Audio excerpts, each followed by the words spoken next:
자, 우리 결국 개혁신학 상 우리 3주차입니다. 우리 두 번째 강의로 우리 시작하기에 앞서서 우리 찬송가 85장입니다. 오늘 주제와 좀 부합하는 찬송가인데요. 찬송가 85장. 예.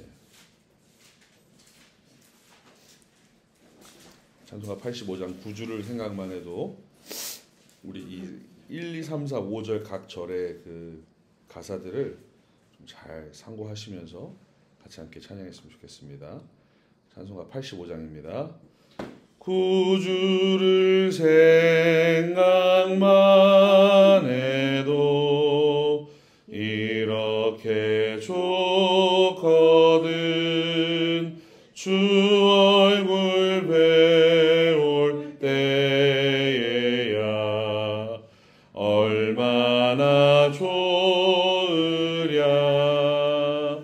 만민의 구주의 주의 귀하신 이름은 천지에 있는 이름 중 비할 데 없도다.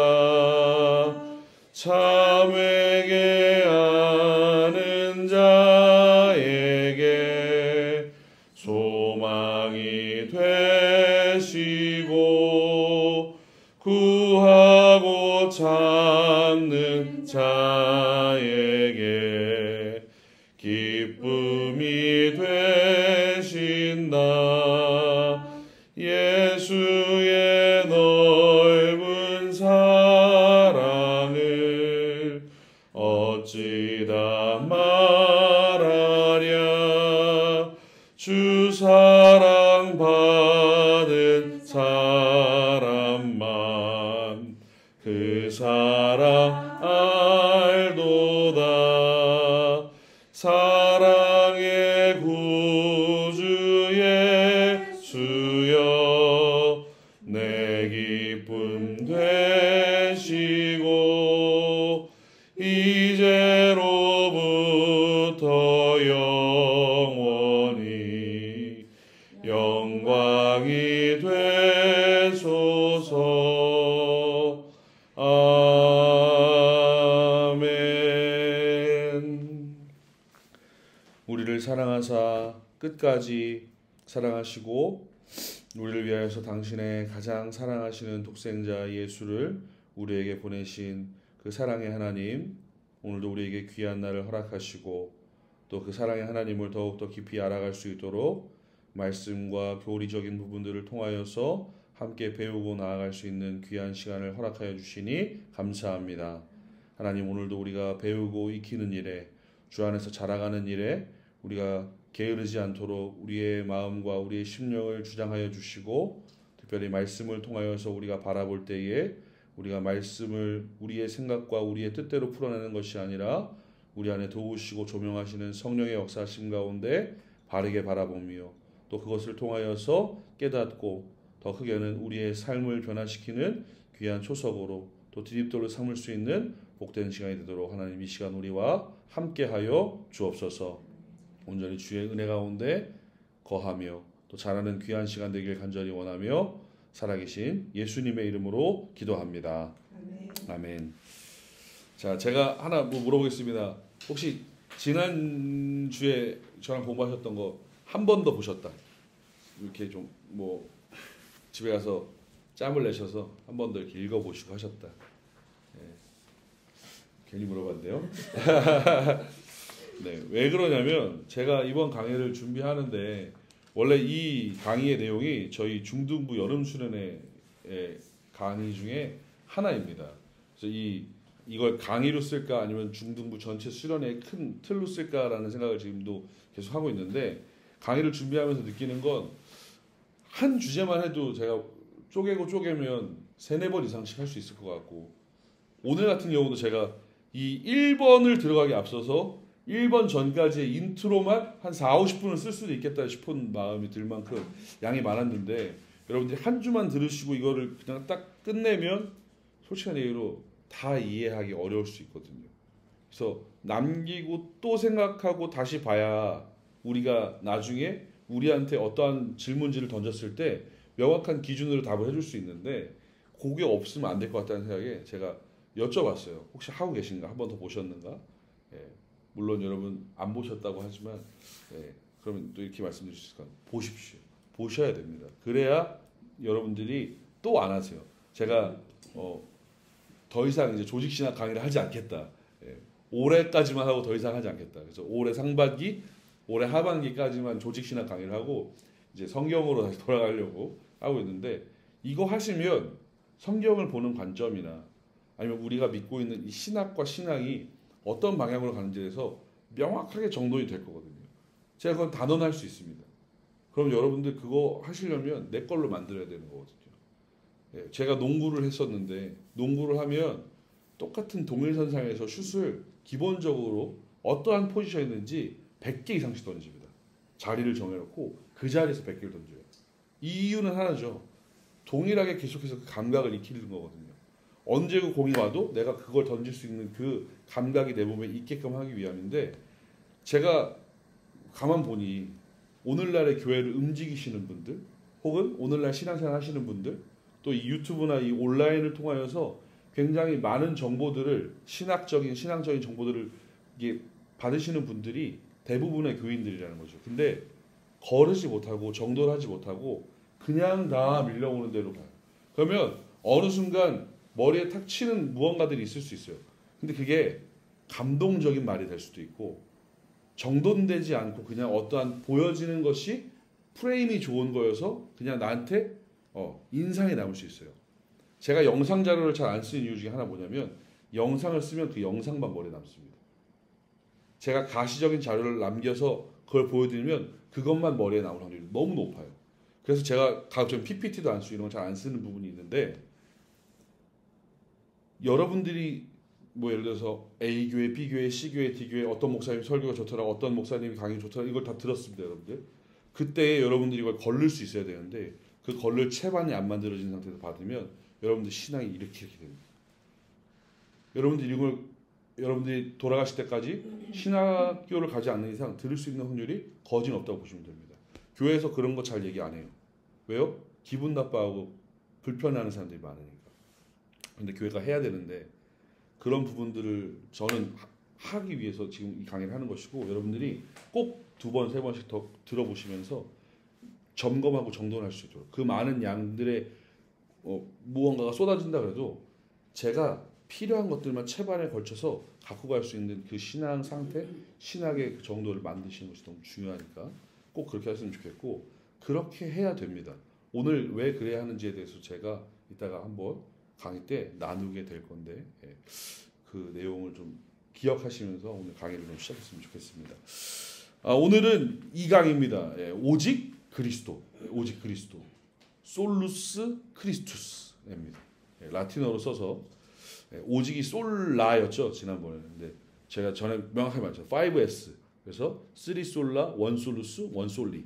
그래서 이 5개의 S, 이 오직이라는 것이 종교 개혁 때, 특별히 개혁교회, 이 우리가 믿는 보수 신학, 칼빈주의 신학이 왜 나오게 됐는지에 대한 그 하나하나의 원리가 그런데 오늘은 오직 그리스도입니다. 오직 그리스도.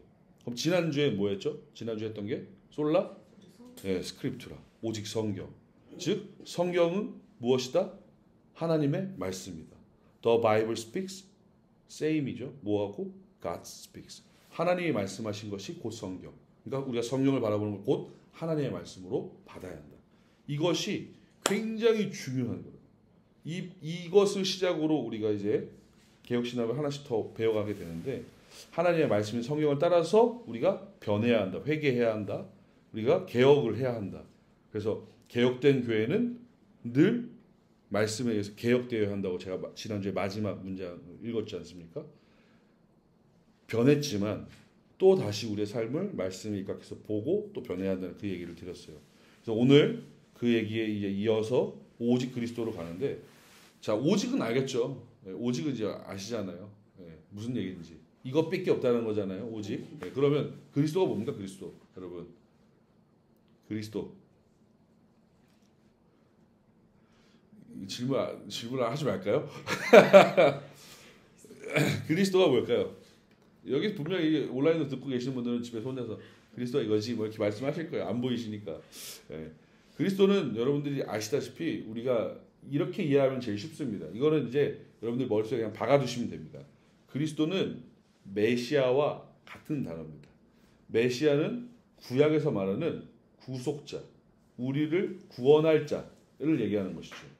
그래서 그 구약에 예언된 메시아, 그것을 신약에서 그리스도라 표현하는데 왜 신약에서는 그리스도라 표현하는가? 쓰는 말이 다른 거예요.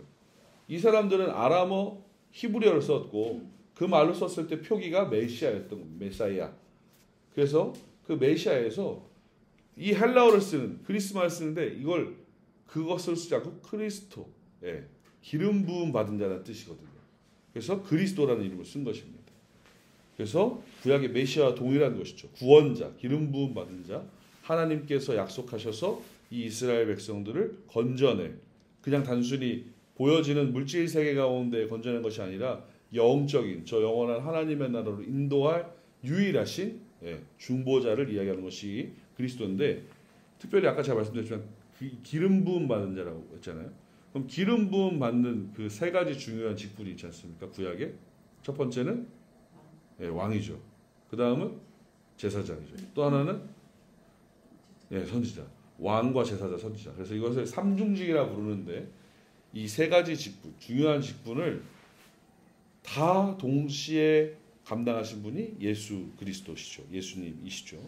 그래서 그 그리스도를 통하여서만이 우리가 구원받게 된다는 것이 이 솔루스 크리스투스가 말하는 가장 주요하고 명확한 핵심 얘기입니다. 그래서 제가 금주에 한 줄 썼을 때 구원은 오직 예수 그리스도에게서 온다라는 거예요. 근데 여기서 이게 중요합니다. 구원은 오직 예수에게서 온다. 예수는 철수와 같은 겁니다. 여러분들 지금도 포르투길이나 스페니시 쓰는 나라들에 보면 헤수스, 지저스라고 쓰는 이름을 쓰는 애들이 있어요. 철수예요. 철수라고 생각하시면 되는 거예요. 이에수스. 그 당시에 많이 불렸던 이름입니다. 근데 중요한 건 예수가, 우리는 이제 의미상으로 알지만 정확한 표현은 예수 그리스도가 맞는 거죠. 그리스도이신 구원자이신 예수를 통해서만 우리가 구원을 얻는다는 거. 그래서 예수 그리스도가 굉장히 중요한 건데 말씀 한번 찾아볼까요? 이거는 뭐 여러분들이 뭐 익히 잘 아시는 말씀이겠지만 우리 함께 봅니다. 디모데전서 2장 5절이에요. 이거는 여러분들 이단이 와서 개겨도 싸우십시오. 이거랑 싸우면 안 되죠. 정확하게는 꾸짖으십시오. 이렇게 이단에게 이렇게 꾸짖으십시오. 이거 뒤에 없습니다. 자, 디모데전서 2장 5절입니다. 같이 함께 읽어볼까요? 시작. 하나님은 한 분이시요 또 하나님과 사람 사이의 중보자도 한 분이시니 곧 사람이신 그리스도 예수라. 아멘. 여기서 굉장히 중요한 얘기가 나와요. 하나님은 한 분이시죠. 또 하나님과 사람 사이의 중보자도 한 분이십니다. 근데 그분이 곧 사람이신 그리스도 예수 그리스도 얘기하고 있어요. 이게 무엇이냐? 하나님께서 우리를 위하여서 중보자로, 즉 하나님과의 그 인간과의 깨어진 그 죄로 말미암아 단절된 관계를 잇기 위하여서 보내신 이가 유일하게 한 분이신데 그분은 사람이시며 완전하신 하나님이신 예수 그리스도라는 거예요. 즉 하나님의 아들이신 유일하신 그분에 대해서 여기서 명확하게 얘기하고 있거든요. 근데 이 사실을 여러분들이 알고 계신다면 오늘 우리가 배우는 이 오직 그리스도는 어려운 얘기가 아닙니다. 그런데 오늘날 오직 그리스도가 왜 복잡해지고 어려워지는지에 대해서 저희가 하나씩 보려고 하는 거예요. 자, 우리 한번 박스를 같이 읽어볼까요? 21세기는부터 함께 읽겠습니다. 시작. 21세기는 가장 순환받는 시대다. 이른바 진보 진영은 한결같이 성경 말씀을 신뢰하지 않고 그 비평에 몰두하더니 예수 그리스도의 이름으로 타종교의 교조들 수준으로 보편화하여 구세주로서의 이름을 약화시키고 있다. 이들이 선호하는 종교다원주의 신학사상의 영향으로 예수 그리스도 복음 전도보다는 하나님의 선교라는 이름으로 개종전 구하는 것이 대세로 나타나고 있다. 증거하는 배도 시대를 맞이한 것이다. 보수 진영은 하나님의 말씀으로 인정하며 예수 그리스도를 중보자로는 알고 있으나 구원에 이르는 산 믿음은 사실상 부인하는 경향이 있다. 이러한 영적 운동의 때에 16세기 이래 종교개혁자들의 성경과 사도들의 신앙과 신학을 따라 제시한 오직 그리스도라는 모토는 그 매우 크다. 심하면 심할수록 진리의 빛이 더 필요하기 때문이다. 네. 자, 21세기는 예수 그리스도의 이름이 가장 수많은 시대다. 예, 이거 여러분들 어떻게 동의하십니까? 아니면 느껴지신 적이 있으십니까 혹시? 저는 기도할 때, 네. 미국에서가 기도할 때, 네. 뭐 알라의 이름, 뭐 이신 저신 다 말하는 거요. 예, 예. 또 뭐 이렇게 느껴지시는 부분 있으세요? 뭐 여러분들이 뭐 잘 아는 거 요새 뭐 그런 거 있잖아요. 개독교, 개독교, 구리스찬, 구리스찬 뭔지 아시죠? 크리스찬이 아니라 구린내 나는 뭐 교회 다니는 애들 뭐 이런 그런 단어들. 크리스찬 자체가 그리스도인이죠. 그리스도인을 따라다니는 추종자들. 그래서 예수쟁이라는 뜻인데 그걸 또 구리스찬 뭐 이런 식으로 바꿔서 하는. 제가 여기다 진보 진영이라고 썼는데요. 뭐 이게 정치와 뭐 이런 부분들에 있어서 뭐 이렇게 약간 색깔론 뭐 이런 거 얘기하시는 분도 있을 수 있는데, 제가 명확하게 얘기합니다. 기독교는 공산주의와 함께할 수 없습니다. 절대 불가능합니다. 공산주의는 신을 부정하기 때문에 하나님께서 살아계심을 우리가 믿고 따르는 사람이기 때문에 우리는 공산주의와 결부될 수 없어요. 닿을 수 없어요. 근데 공산주의가 갖고 있는 어떠한 내용들을 자신들의 것으로 만들면서 보이지 않는 공산주의처럼 되어가고 있는 것이 요새 현실적인 정치의 문제입니다. 그래서 이게 오늘날 포스트 모더니즘이라고 하는 이것의 문제인데, 아무튼 제가 진보 진영을 얘기하는 건 신학적인 진보를 얘기합니다. 그러니까 신학의 우리는 보수 진영을 얘기하는데 신학적인 진보, 그러니까 20세기에 들어서 나온 자유주의 신학, 신정통주의 신학 이런 것들을 얘기할 건데, 그런 사람들은 이렇게 얘기합니다. 성경 말씀 하나님 쓴 거 아니야? 라고 얘기해요. 하나님 말씀 아니야. 그럼 하나님 말씀이 아니면 뭔데? 이게 하나님 말씀이 아니면 무엇이냐? 라고 우리가 물어볼 때 이 사람들이 이렇게 얘기합니다. 그거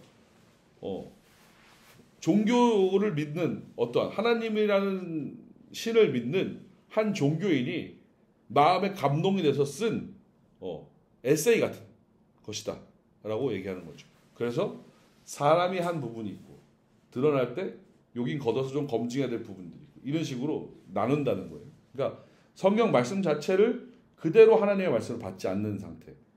그러다 보니까 성경에서 말하는 우리의 유일하신 구원자 예수 그리스도를 그 우리의 구원자로 그리스도로 바라보지 않는 것이죠. 그냥 알라와 같은, 석가와 같은. 여러분들 어린 아이들 옛날에 책에 보시면 여러분들이 어릴 때도 그렇게 보셨을 거예요. 세계 4대 성인 해갖고 막 안 보셨어요? 세계 4대 성인 누굽니까? 네, 맞아요. 부처. 마호메트. 네. 거기 이제 예수님. 맞아요. 예수, 공자 이렇게 들어가 있어요. 그런 식으로 해서 그냥 그리스도가 아닌 예수, 선지자 중에 하나. 그러니까 요나 같은 뭐 이런 식인 거죠. 네. 그렇게 보는 게 현재 오늘날이에요. 그래서 예수 그리스도의 이름이 굉장히 중요한 핵심이 포인트가 있는 모든 게 다 담겨져 있는 말인데 이것이 아무런 효력이 없는 뭐 그냥 부르는 하나의 미사여구 같은 느낌처럼 전락해버린 게 오늘날이라는 것이죠. 그러면서 오늘날 21세기에는 주로 이 신학의 판을 가지고 있는 것이 종교다원주의라고 할 수 있죠. 그것이 어디서부터 시작되는지 말씀을 드리면 너무 오래가지만 제일 중요한 것은 모든 종교를 통합하려는 시도 가운데 있습니다. 그래서 WCC라고 우리가 부르는 그런 부분들의 문제들이 여기서 등장하는데 원래 우리가 선교라고 하는 거 아시죠? 선교가 뭡니까? 선교 뭡니까? 선생님 대답을 하세요. 선교 뭡니까? 선교 그냥 자유롭게 대답하셔도 돼요. 선교가 뭡니까? 김 집사님 눈을 마주쳐주세요. 손 집사님도 눈 마주치시고. 선교가 뭡니까? 선교. 선교 뭐 가서 무언극하고 아픈 사람 고쳐주면 선교입니까? 복음을 전하는 일이잖아요. 복음을 전한다는 건 뭐예요? 복음 제가 지난주에 얘기했죠. 유앙겔리온, 좋은 소식, 굿뉴스거든요. 죄인된 너희들에게 좋은 소식, 영원한 죽음 가운데서 영원한 생명으로 옮겨지는 좋은 소식, 예수 그리스도. 그래서 선교의 가장 핵심은 복음을 전하는 것, 예수 그리스도를 전하는 것에서 믿지 않았던 이가 믿음으로써 하나님의 백성이 되는 것을 만드는 과정들. 그러니까 그것을 행할 수 있는 일을 하는 게 선교란 말이에요. 그런데 오늘날 지금 이 WCC와 같은 종교다원주의 신학사상에서는 하나님의 선교라는 얘기를 쓰는데, 하나님의 선교는 좋은 말 아니야? 이게 미시오 데이라는 말을 쓰거든요. 라틴어를 써서 미시오 데이라는 말을 쓰는데, 이게 주요 골자인 거예요. 선교의 주인은 하나님이시다라고 얘기해요. 맞는 말인데? 그렇지, 선교의 주인 하나님 맞으시지. 그런데 거기에 대한 세부적인 내용이 아주 조심스럽습니다. 뭐냐? 세부적인 내용은 하나님께서 원하시는 건 세상의 구원이 아니다. 하나님께서 원하시는 건 세상의 샬롬이다라고 얘기해요.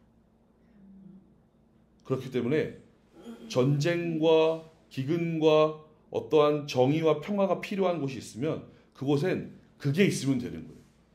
그러면 그게 선교인 거예요. 예를 들어서 IT에 지진 났어요.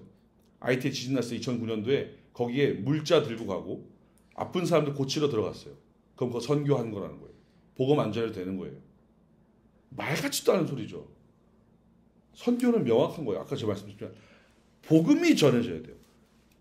얘가 팔이 부러져서 제대로 붙지 않아도 예수 믿으면 구원받고 천국 간다는 것이 명확하게 심겨지는 게 선교거든요. 아픈 애가 고침을 받아갖고 와 나았네, 이게 선교가 아니라는 거예요. 이건 봉사활동이지. 그런데 지금 이 하나님의 선교라는 이름으로 20세기 이후에 21세기 오늘날 들어서 하는 많은 선교들이 아주 모호하게 정말로 종이장 한 장 차이로 아다르고 어다른 선교를 하고 있다는 겁니다. 그러니까 개종전도가 나쁜 게 아니에요. 예수 믿게 해서 구원받는 일을 하게끔 하는 거거든요. 옛날에 막 이런 얘기했어요.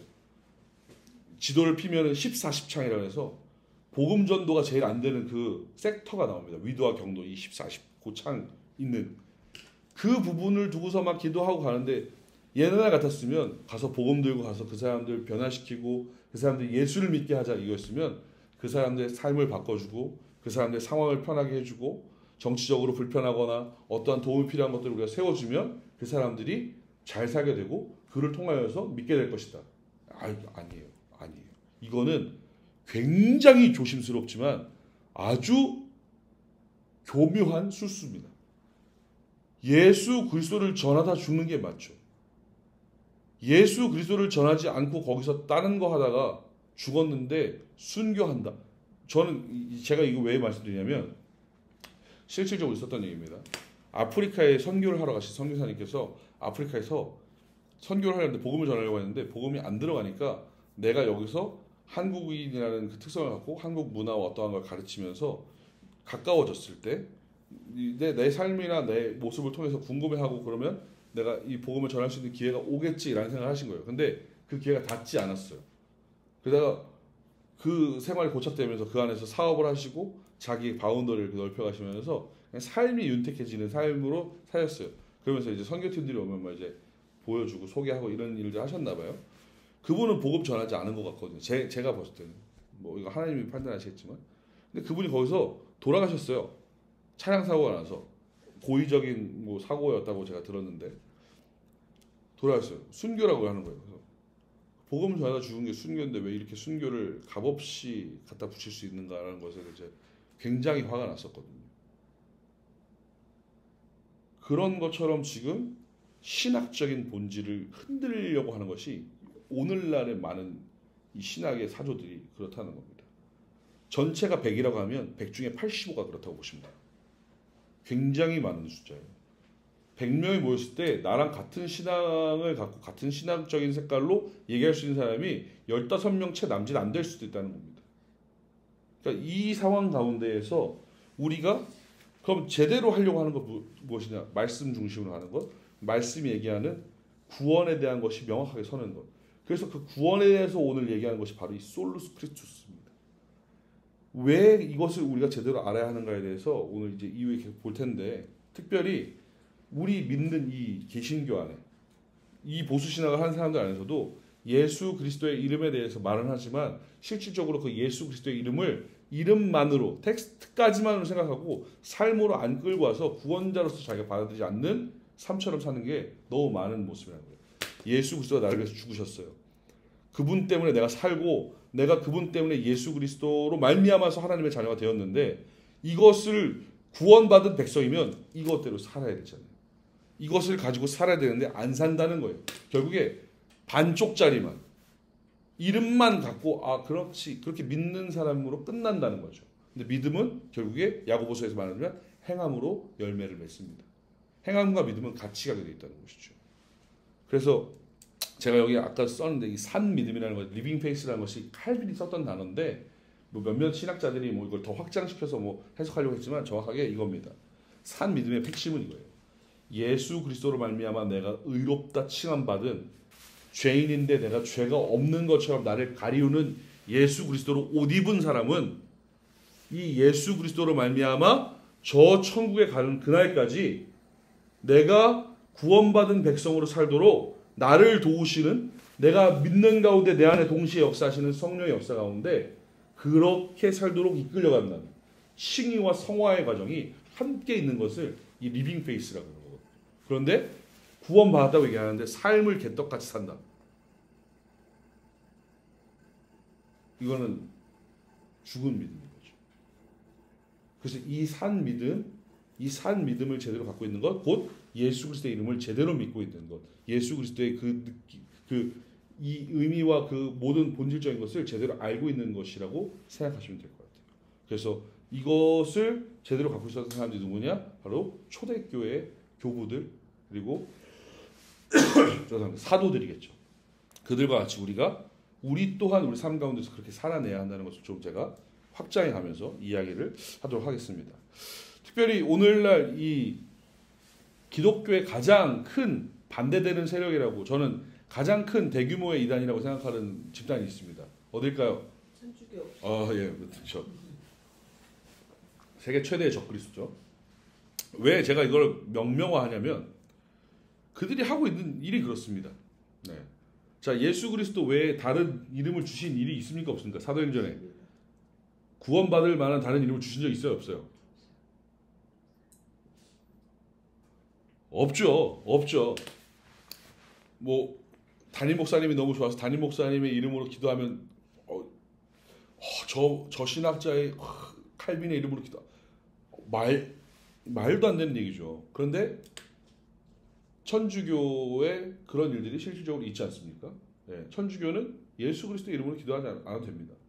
네, 예수 그리스도의 이름으로 기도하지 않아도 예수 그리스도가 기도하는 만큼 훨씬 더 강력한 힘을 발휘할 수 있는 사람이 있거든요. 마리아. 네, 그래서 거의 마리아의 기도문도 있어요. 그리고 실질적으로 지난주에도 우리가 얘기했지만 제2차 바티칸 공의회 그 개떡 같은 그 회의를 그 컨실 때문에 그 모임을 통해서 뭐가 생겼냐면 마리아가 공동 중보자로 올라갑니다. 네, 그걸 명명화했어요. 그래서 그들이 쓴 교회 그 선언문 같은 거에 다 들어가 있습니다. 그들의 교회 헌장이라고 부르는 법한 그 내용이에요. 그래서 마리아를 공동 예수 그리스도와 동일하게 그렇게 잡아놓고 있어요. 조력자며 협력자며 중재자다, 중보자라는 말을 똑같이 쓰거든요. 개똥 같은 일이죠. 그래서 실질적으로 예수 그리스도 외에 다른 이름을 주신 적이 없다는 그 사실 자체를 말씀에서 근간한 일 자체를 바꿔버리고 있는 일입니다. 이게 매우 큰 문제입니다. 그래서 우리가 유일하신 중보자라고 얘기했던 그 예수 그리스도 여기서도 성경에도 말하잖아요. 다른 이름 주신 적도 없고 그분을 믿음으로써 우리가 구원받잖아요. 우리가 그분을 믿음으로써 맞죠? 네. 그래서 루터랑 칼빈이 그 얘기한 거잖아요. 이신칭의, 하박국, 히브리서, 갈라디아서, 로마서 이 네 군데에서 명확하게 계속해서 동일하게 말씀하고 있는 의인은 무엇으로 말미암아 살리라? 믿음으로 말미암아 살리라. 의인이 뭔데요? 의인 신약 성경에서 말하는 의인과 죄인은 이런 것입니다. 죄가 있다 없다. 죄인은 죄인이라 불러요. 근데 죄인이 아닌 사람은 무죄 이게 아니라 의인이라는 표현을 씁니다. 죄의 유무 여부를 얘기하는 거예요. 그러면 죄가 있는 사람은 어떻게 되는 것이죠? 죽음이죠. 형벌을 받는 것이겠죠. 그런데 하나님 보실 때 죄가 없는 의인은 믿음으로 말미암아 살리라. 그러면 믿음으로 말미암아 사는 사람이 의인이며 의인은 곧 믿음을 가진 사람이란 얘기인데 그 의인이 누구냐? 바로 예수 그리스도로 말미암아 구원을 얻은 사람. 우리가 예수 그리스도로 말미암아 우리에게 죄가 없다라고 말하는 거예요. 죄인이거든요, 우리. 죄 있거든요. 죄인 맞잖아요, 우리. 없으세요? 죄인 맞잖아요, 우리. 죄인인데 뭐 더 쉽게 표현하겠습니다. 제가 검은 옷 입었잖아요, 지금. 검은 옷 입었는데 흰색 가운을 덮었어요. 그럼 제가 검은 옷 입은 거예요? 안 입은 거예요? 검은 옷 입었잖아요. 제가 가운을 덮여준 것뿐이지. 난 죄인인데 나를 죄 없다고 하시는 그 예수 그리스도로 말미암아 옷을 입은 거예요. 의롭다 칭해 주신 거라는 거죠. 내 공로가 아니고 저분 때문에 내가 그렇게 된 거거든요. 그래서 로마서 8장 20절에는 정하시고 부르시고 의롭다 하셨다 그랬어요, 우리를. 그렇게 의롭다 하셔서 우리가 죄인이 아닌 것처럼 이 땅을 살아가는 거죠. 죄인이 아닌 것처럼 죄인인데 그 내용을 제가 지금 또 흥분했는데 또 멀리 가면 안 되는데 그게 의인이라는 거예요. 의인은 믿음으로 말미암아 살리라. 그게 죄가 있으나 죄 없다 칭해 주시는 예수 그리스도로 말미암아 그 예수를 믿음으로 사는 것이 바로 구원받은 백성이라는 것이죠. 이거 알면 전혀 문제가 안 되는데 이걸 갈아엎는 거예요. 왜 갈아엎어요? 솔라 스크립트라가 안 되니까. 그러니까 솔라 스크립트가 안 되는 거예요. 왜요? 성경이 하나님의 말씀으로 안 다가오니까 그걸 믿지 않으니까 이거 사람이 쓴 거야. 이건 얘가 종교적 감동 받아갖고 어떻게 하다가 마음의 감동으로 뭐 썼나 본데 이건 하나님이 쓴 말이 아니잖아. 하나님은 구약에서 딱 말하잖아. 뭐라고 얘기하잖아. 이것만 하나님 말씀이지. 아니야. 이거 빼. 그러니까 구원은 다른 방법도 있을 거야. 딴 데 찾아보자. 이렇게 되는 거예요, 성경을. 그러니 솔루스 크리스토스를 오직 그리스도라는 말이 그리스도가 갖고 있는 그 의미가 싹 사라져 버리는 거예요. 오늘날 교회 가운데. 이것이 자유주의 신학과 더불어서 이제 우리 진영 가운데 오게 되는데, 자 보겠습니다. 1번이에요. 종교개혁자들의 오직 그리스도. 그러면 종교개혁자들의 오직 그리스도가 무슨 내용이었는지 그걸 얘기를 먼저 하려고 하는데, 성경을 가감할 수 없는, 더할 수도 없고 뺄 수도 없는, 그렇죠? 한 점 한 획도 바뀌지 않아요. 천지는 사라지겠으나 내 말은 영원하리라 말씀하시거든요. 우리가 여기다가 한 절 더 쓴다고 그게 성경 됩니까? 아니잖아요. 이미 기록된 말씀, 이미 계시된 말씀이거든요. 그 말씀, 그 하나님의 말씀, 첫날 얘기했던 것처럼 Bible speaks, God speaks. 같은 걸로 봤단 말이에요. 그런데 자유주의 신학자들은 그걸 믿지 않는 거죠. 그러니까 성경의 거리가 떨어져요. 성경의 거리가 떨어집니다. 특별히 지난주에 우리가 얘기했을 때 천주교가 할 때 교황의 해석, 주교의 말, 이것이 이 해석이 전통이라는 이름으로 성경과 동등한 거리를 만들었지 않습니까? 처음 들으시는 거 아니죠? 온라인에 다 들으셨죠? 네. 그래서 이 내용을 갖고 있어요. 그러면서 그 내용과 더불어서 뭘 했어요? 제가 종교개혁의 큰 단초가 됐던 문제 중에 하나 뭐라고 했어요? 면죄부 판매한 거. 구원을 지들 맘대로 한 거예요. 죄를 돈으로 사서 씻을 수 있다라고 얘기한 겁니다. 성전 연보함에 떨어지는 너의 쨍그랑 소리가 커지면 커질수록 네가 저 천국으로 간다? 성경을 믿지 않으니까, 성경을 지들 맘대로 해석하니까 그렇게 하는 거란 말이에요. 그런데 그렇게 말해놓고 나서 바꿀 수 있었어요? 없었어요? 못 바꿨어요. 왜요? 교권이 무너지니까. 자기네들이 갖고 있는 권위가 사라져버리니까 그걸 못 놓겠는 거예요.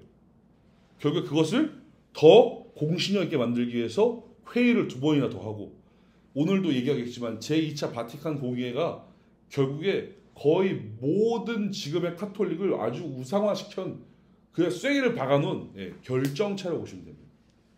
일단 계속 얘기하는데, 즉 하나님의 말씀, 이 성경을 바르게 하나님의 말씀으로 더할 수도 뺄 수도 없는 그것으로 그대로 받아야 되는데 받지 않았어요. 그러나 종교개혁자들은 그대로를 믿는 거예요. 가감할 수 없다. 이것이 가장 중요하다. 왜? 이것을 통하여서 우리에게 주시는 하나님의 사람이 되는 것, 구원을 받는 방법, 여실히 명확하게 나죠. 지난주에 읽었던 디모데후서 3장 15절로 17절. 어렸을 때부터 한 성경, 하나님의 사람으로서 살아가는, 나를 의롭게 하고 세우는, 내가 하나님의 사람으로서 행할 수 있는 그 유일한 길을 제시하는 것이 이 성령이라고 얘기했지 않습니까? 그리고 또도 그 다음은 무엇을 믿었는, 오직 그리스도의 중요한 두 번째 내용은 예수 그리스도를 독생자 하나님으로서 믿었다는 것. 독생자 하나님. 그리고 세상의 유일한 중보자. 아까도 우리가 잘 읽었지만 여러분, 독생자 하나님과 유일한 중보자, 이게 왜 중요하느냐? 이 사람들이 예수님에 대해서 오해합니다. 20세기, 21세기 자유주의 신학과 신정통주의가 극물살을 타면서 제일 대두됐던 문제 중에 두 가지 중에 하나가 성경을 하나님의 말씀으로 보지 않는 것, 예수를 사람으로만 보는 것입니다. 그러니까 그리스도가 아닌 거예요. 그래서 솔루스 크리스토스가 안 되는 겁니다. 야, 쟤는 좋았던 선지자 중에 하나였어. 아주 영향이 컸지. 이거죠. 화가 막. 그런데 성경이 그렇게 말하지 않지 않습니까? 요한복음 한번 찾아볼까요? 전 요한복음을 정말 제가 감히 감당할 수 없는 복음서로 봅니다. 네, 어떻게 이렇게 썼을까? 하나님의 감동을 나에게도 이렇게 넘치도록 주시면 좋겠는데, 요한복음 1장 1절에 이렇게 되어 있죠. 요한복음 1장 1절은 태초에 말씀이 계시니라. 이 말씀이 누구와 함께? 하나님과 함께 였으니 이 말씀이 곧 뭐? 하나님이시라. 네, 이 말씀이 누구십니까? 14절에 나오죠. 이 말씀이 육신이 되어서 우리 가운데 거하심에 우리가 그의 영광을 보니 아버지 독생자의 영광이요 은혜와 진리가 충만하더라. 그분이 누구세요? 예수 그리스도시잖아요. 성경은 명확하게 얘기하거든요. 한 절 더 찾아볼게요. 요한복음 17장 5절. 요한복음 17장 5절입니다. 요한은 이 예수 그리스도를 하나님의 아들이시며 완전하신 하나님으로 역설하고 설명하려고 자신의 온 지혜와 힘을 다 썼던 것이 여실히 요한복음 보면 느껴집니다. 17장 5절입니다. 17장 5절 같이 읽어볼게요. 시작. 아버지여, 창세전에 내가 아버지와 함께 가졌던 영화로서 지금도 아버지와 함께 나를 영화롭게 하소서. 아멘. 창세전에 내가 아버지와 함께, 이미 삼위의 하나님께서 함께 하셨다는 거예요. 창조의 역사는 성부 하나님 홀로 하신 것이 아니라 삼위 하나님이 함께 하셨습니다.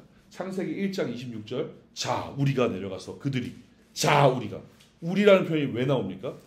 한 분이신 하나님이시며 사의 위격으로 계신 삼위일체 하나님을 얘기하는 것이거든요. 그때도 동일하신, 곧 하나님이신 그분이신 것을 믿지 않아요. 그러니까 예수 그리스도의 신성을 믿지 않는 것입니다. 그러니 예수님께서 우리를 위해서 대속해서 죽으신 것이 의미가 없어요. 그들한테는. 왜요? 사람이 대신 죽었는데 무슨 의미가 있어요? 그냥 선지자 중에 하나 죽은 겁니다. 이사야 죽은 겁니다. 예레미야 죽은 겁니다. 그렇게 생각한다고 지금. 그런데 성경이 또 얘기합니다. 유일한 중보자라고. 유일한 중보자. 이건 적어두세요. 요한복음 3장 16절, 요한복음 14장 6절, 사도행전 4장 12절, 디모데전서 2장 5절. 이건 이단이 와서 개겨도 이거 말하는데 반박하면 이단입니다. 그냥 무조건. 요한복음 3장 16절, 요한복음 14장 6절.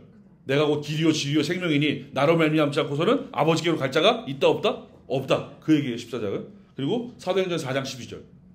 천하 만민에게 다른 이름을 주신 일이 없다라는 것이죠. 예수 그리스도 외에. 디모데전서 2장 5절 아까 읽었던 거. 하나님도 한 분이시오. 중보자도 한 분이시다라는 거. 즉 예수 그리스도로 말고 곧 하나님이신 그분 말고는 우리가 하나님께로 나아갈 수 있는 방법이, 생명을 얻을 수 있는 길이 없다라는 얘기를 이들은 철석같이 믿었어요. 이게 솔루스 크리스투스가 갖고 있는 두 번째 의미입니다. 다른 중보자가 다른 이름이 없다. 그분은 곧 하나님이신 예수 그리스도시다.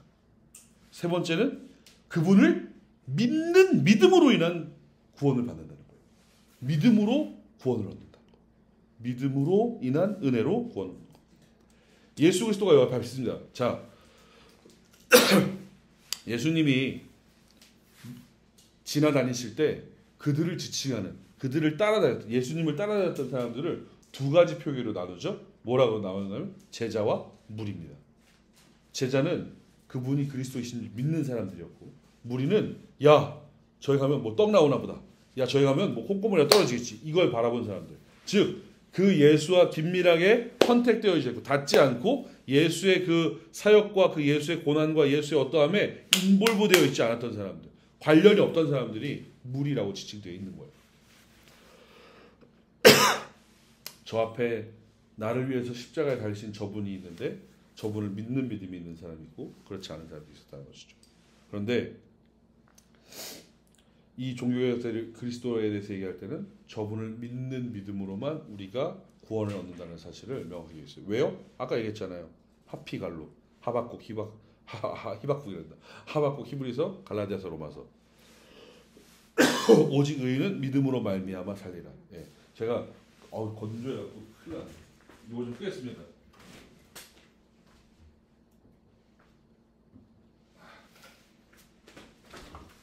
자, 인사 좀 한번 시켜줘. 자, 그래서 예수 그리스도를 믿는 믿음으로 은혜를 얻는다. 이거에 대해 얘기하는데 칼빈이 이걸 이렇게 얘기했어요. 예수 그리스도를 믿는 믿음이라는 것은 예수 그리스도를 믿음으로 인하여서 그 예수 그리스도와 연합하는 것이라고 했어요. 연합하는 것. 자, 그럼 연합하는 것을 어떻게 생각하시나요, 여러분들은? 연합이라는 것을? 질문 안 할까요? 연합이라는 것을 우리가 이렇게 얘기할 때 그분과 함께 하는 것으로 우리는 이해할 수 있잖아요. 왜냐하면 건강한 신앙 가진 사람 되면 그렇게 합니다. 그런데 여기에 사고를 조금 삐딱하게 갖고 가는 사람들이 생겨납니다. 신비주의자들 같은 사람이 있는데 예수 그리스도와 연합한다는 것을 예수 그리스도와 같이 하나가 되는 걸로 보는 거예요. 신일 합일이 되는 것처럼. 그러니까 예수 그리스도가 내 안에 와서 입신하는 것처럼 내가 막 신내림 받듯이 이렇게 오해하는 거예요. 문제가 있죠. 요한복음 한 번 더 찾아볼게요. 앞에 하나는 15장 5절인데 그리스도와의 연합은 이런 것입니다. 나는 포도나무요 너희는 가지라. 그가 내 안에 내가 그 안에 거하면 사람이 열매를 많이 맺나니 나를 떠나서는 너희가 아무것도 할 수 없음이라. 자, 나무와 가지의 차이를 아시죠? 이해되시죠? 네, 이것을 합일이라고 보기에는 가지와 나무 역할이 엄연히 다릅니다. 예, 이 가지는 나무에서 떨어져서 있을 수 없는 것이지 않습니까? 이 나무가 가지에 접붙여지는 건 연합이라고 할 수 이렇게 이해할 수 있는데 이 연합으로 말미암아 어떤 것이 생겨납니까? 열매를 맺잖아요. 생명이 생겨나는 거예요.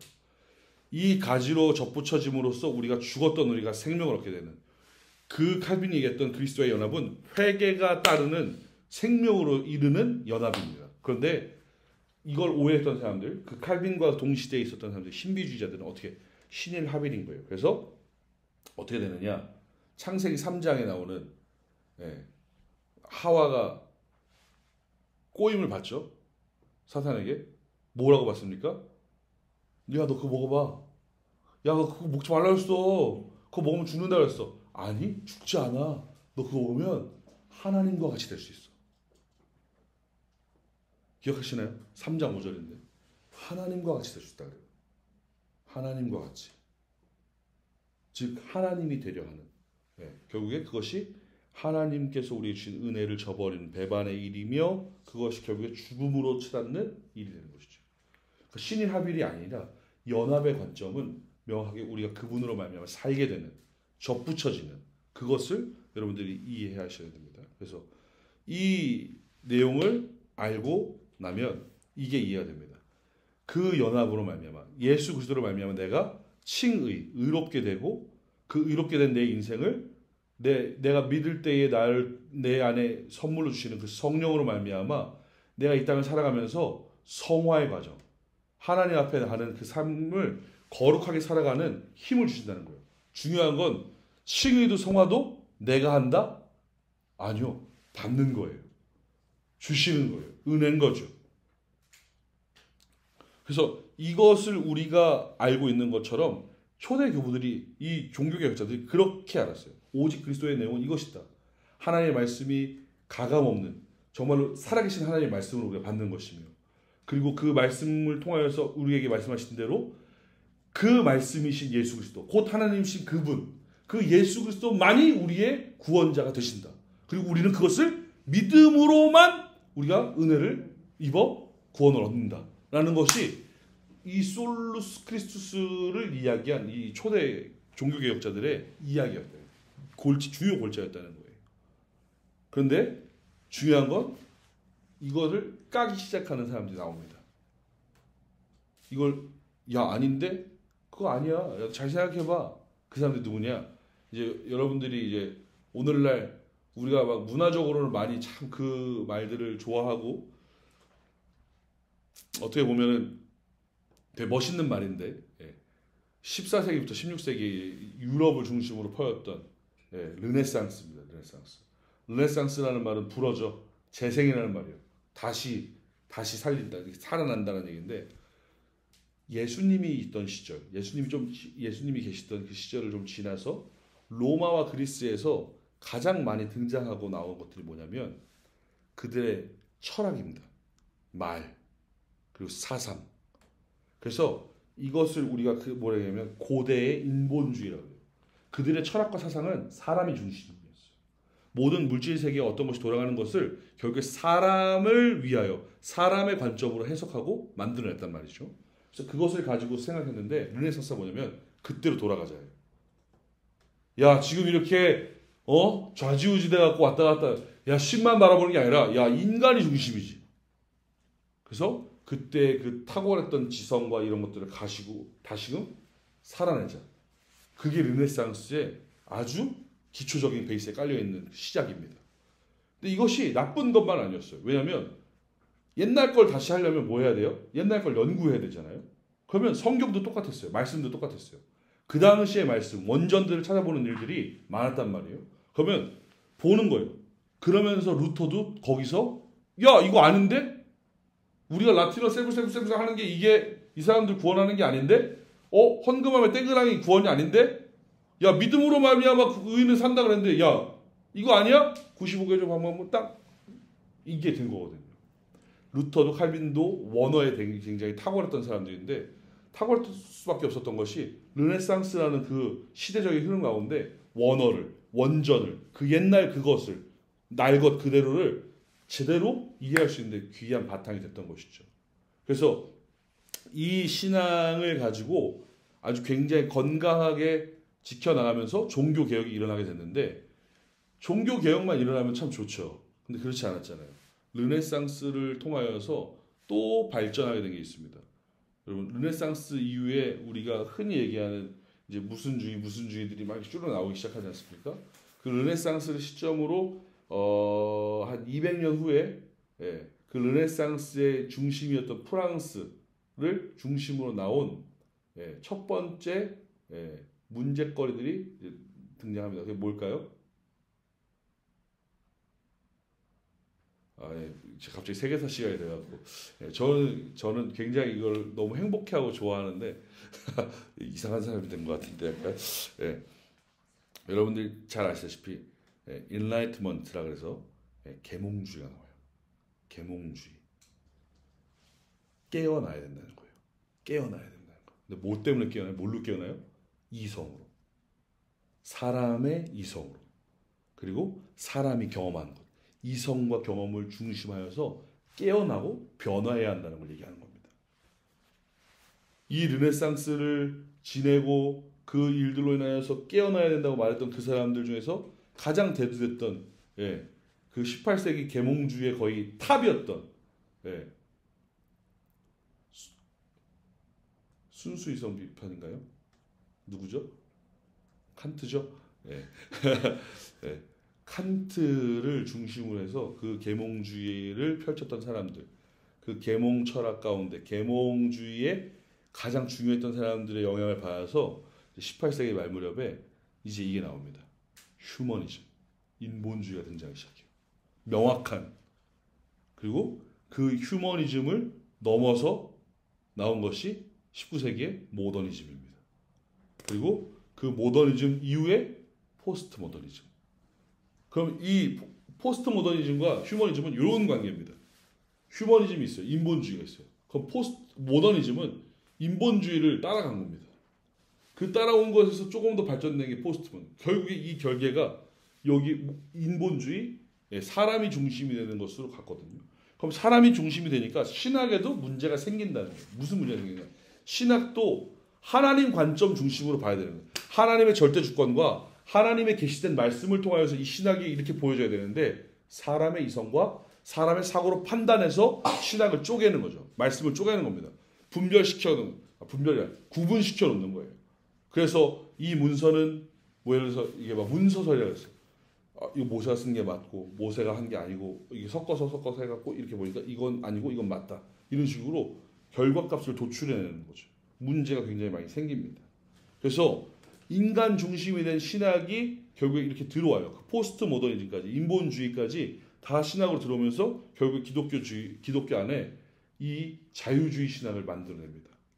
포스트 모더니즘을 만듭니다. 자유주의는 제가 아까 잠깐 말씀드렸지만 골자가 이거예요. 제일 큰 중요한 골자는 예수 그리스도는 사람이 아니다. 예수 그리스도는 사람이다. 하나님이 아니다예요. 하나님이시지 않다. 그리고 또 하나는 성경은 윤리책이다. 도덕적 책이다. 하나님의 감동으로 쓰여진 신적 계시가 아닌 그냥 인간적인 신령한 경험을 한 어떠한 책이다라는 거예요. 그것을 다 맞춰서 짜기가 된 것처럼 얘기를 하는 거죠. 그러니까 성경을 그대로 받아들이지 않아요. 특별히 저는 이분의 이 신학자의 얘기를 거론하고 설교 때나 뭐 갖다 붙이는 것도 별로 안 좋아하는데, 20세기에 가장 지대한 영향을 미쳤다고 얘기하는 자유주의 신학자의 대부분, 이 사람 정확하게 말하면 신정통주의자거든요. 칼바르트인데 이 사람은 제가 봤을 때 예수 안 믿었습니다. 이 사람은 성경을 믿지 않았어요. 이 사람은 자유주의는 칸트가 갖고 있던 그 인본주의, 그 모더니즘, 포스트 모더니즘의 그 영향들을 그대로 받았거든요. 그런데 이 자유주의 신학을 자유주의 노약 하면서 끊어내고 이 칼바르트라는 사람은 신정통주의라는 것을 만들어내게 되는데 신정통주의 가장 그 큰 핵심 중에 하나는 건 뭐였냐면 저거였어요. 일단은 공산주의랑 완전히 결연을 끊어버립니다. 이건 잘한 거죠. 맞는 거죠, 신학적으로. 그런데 예수 그리스도에 대한 관점과 이 성경에 대한 관점을 아주 세세하게 쪼개놉니다. 그래서 이 사람에게 있어서 이 신학은 사람을 돕는 신학이지 하나님을 높이는 신학이 아니었어요. 이 제가 칸트와 칼바르트까지 그 어떠한 내용들을 얘기하려면 제가 지금 시간을 보니 절반도 못해도 이럴 줄 알았습니다. 더 가면 큰일 날 것 같아요. 이건 제가 나중에 번외편을 한번 녹화를 하겠습니다. 항상 이게 학기 끝나면 하나씩 더 이렇게 녹화를 해야 되고, 이런 일들이 생겨서 아무튼 이 인본주의가 침투하면서 자유주의, 이 신정통주의 같은 신학들이 20세기, 21세기를 크게 휘두르게 됩니다. 그래서 미국에 있었던 그 신학들도 이 유럽의 영향들을 받게 돼요. 왜 그러냐면 여러분들 미국은 어떤 나라입니까? 미국은 어떤 나라죠? 왼쪽이 다양한 얘기들 하실 수 있는데 제가 얘기하고 싶은 내용은 이겁니다. 미국은 유럽의 아류예요. 미국은 세계를 선도하는 지금의 강국이라고 얘기하지만 미국은 항상 유럽에게 열등감이 있습니다. 왜냐하면 자기네들은 유럽 사람으로부터 왔거든요. 16세기에 청교도들이 메이플라워를 타고서 넘어가서 신대를 갔죠. 신대를 가서 이들이 갖고 있었던 신앙과 모든 문화의 기본은 다 유럽에서 왔어요. 그래서 공부 잘하는 미국에 있는 학생들은 어디로 가서 공부해요? 유럽으로 넘어갔습니다. 유럽에서 탁월한 신학을 가지고서 공부했던 사람들이 와서 가르쳤어요, 처음에. 그래서 그 당시에 청교도들이 넘어왔잖아요. 프로테스탄트들. 야, 하나님이 진짜로 주권을 가지고 계시며 그 하나님의 주권 가운데 우리에게 계시하신 말씀을 통하여서 우리는 일상생활의 모든 규범과 신앙을 지킨다 라고 했던 보수 신앙을 가진 사람들이 와 있었어요. 그래서 그 당시에 하버드, 예일 그런 학교들은 보수 신앙을 가르치는 학교였습니다. 그런데 이 학교들이 탁월해지지 않습니까? 규모가 커지고 미국이 번창하고 성공하기 시작합니다. 그러면서 이 사람들이 어디 가서 공부해 와요? 유럽으로 넘어갔어요.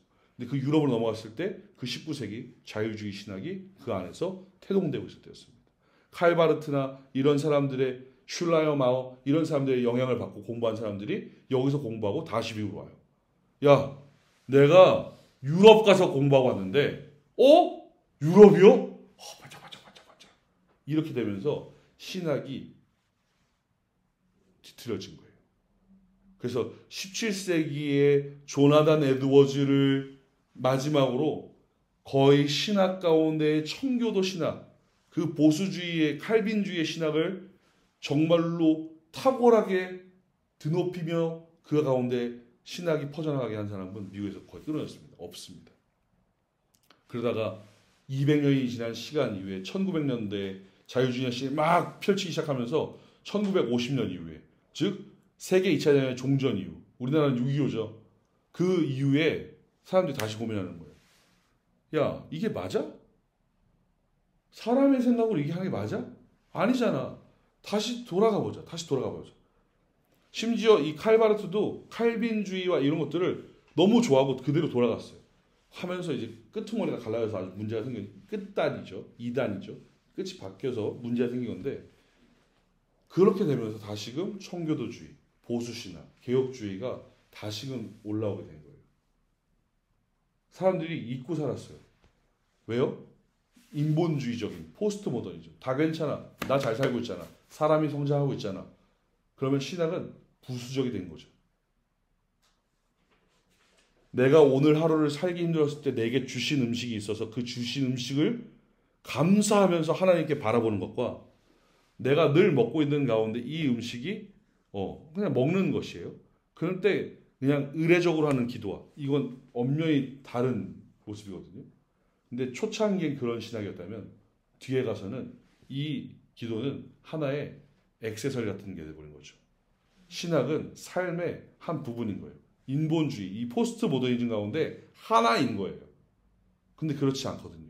신학이 중심이 되어서 세상이 바뀌고 삶이 바뀌어야 되는 것인데 이 사람이 중심이 되다 보니까 신학과 그 모습을 바꿔버린 것이죠. 예배의 형태도 내가 편하게 하면 되는 것이고 굳이 앉아서 내가 굳이 왜 섰어? 앉아. 야 설교자 야, 멋있는 사람 좋지. 다 바뀌기 시작합니다. 이런 것들이 굉장히 문제가 돼요. 특별히 여기서 더 나아가서 이제 이 칼바르트의 문제점이라고 했던 것 중에 하나가 뭐냐면 다른 종교에도 구원이 있음을 인정하게 되는 겁니다. 그러니까 종교다원주의가 여기서 나오고 같이 동일하게 나오는 건데 종교다원주의는 뭡니까? 기독교적은 베타적인 종교예요. 베타성 있는 종교라고요. 여기만이 절대 진리입니다. 왜요? 성경이 그렇게 말하니까. 우리는 성경을 믿거든요. 성경이 예수 그리스도 외에는 다른 구원이 없다고 얘기하고 있고 구원 얻는 길이 유일하게 이 길이라는 사실을 말씀하시고 있으며 그 말씀을 하시는 말이 이 성경에만 있기 때문에 우리는 다른 것을 인정하지 않는 것이거든요. 오직 여기에만 길이 있다라고 얘기하는 것이거든요. 그런데 종교다원주의는 뭡니까? 다른 곳에도 길이 있다라고 얘기하는 겁니다. 상대적 베타성을 인정해 주는 거예요. 그래 너희도 맞아. 너희도 진리지. 그렇지. 이 얘기해 주는 거예요. 그러니까 WCC 2014년에 백스코에서 할 때 무슨 일이 있었어요? 처음에 예배 드린다고 다 모였어요. 그래서 막 여기 막 이슬람 모자 쓴 사람들 막 무당도 오고 막 이랬어요. 그럼 처음에 시작할 때 뭐 하냐면 초혼제? 예. 그러니까 죽은 사람 넋 달라야 된다고. 예배 전에 막 살풀이 굿하고 막 그래서 막 목탁트 들고 들어오고 막. 진짜 그때 개판이었어요 진짜. 제가 신학교 가기 전이었거든요.